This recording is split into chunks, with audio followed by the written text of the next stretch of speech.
ও আনাস, আমার শাম দেশের জুব্বাটা ঘর থেকে নিয়ে আসো। বিশ্বনবী জুব্বা শামিয়া পছন্দ করতেন। আনাস শাম দেশের জুব্বা আনতে যে প্রতিমধ্যে ছোট্ট মানুষ তো, মদিনার ছেলে মেয়েরা কুতকুত খেলে, ওইখানে দাঁড়ায় গেল। বিশ্বনবী যে জামা আনতে বলছে ভুলেই গেলেন, দাঁড়িয়ে খেলতে আরম্ভ করলেন। আধা ঘন্টা 1 ঘন্টা হয়ে যায়, নবীর জামা আসে না।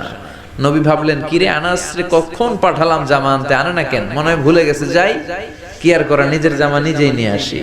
তো জামা আনতে গেলেন, নিজেই বেরোলেন। মদিনার পথিমধ্যে দেখলেন যে আনাস বাচ্চাদের সাথে খেলে।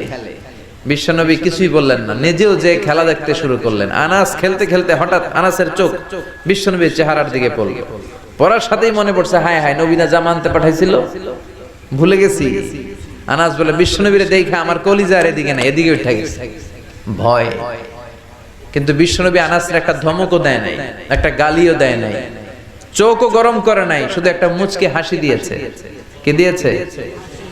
আনাস বলে, বিশ্বনবীর সেদিনের এই মুচকি হাসির শাসন আমাকে আজীবন সোজা রাস্তায় রেখেছে।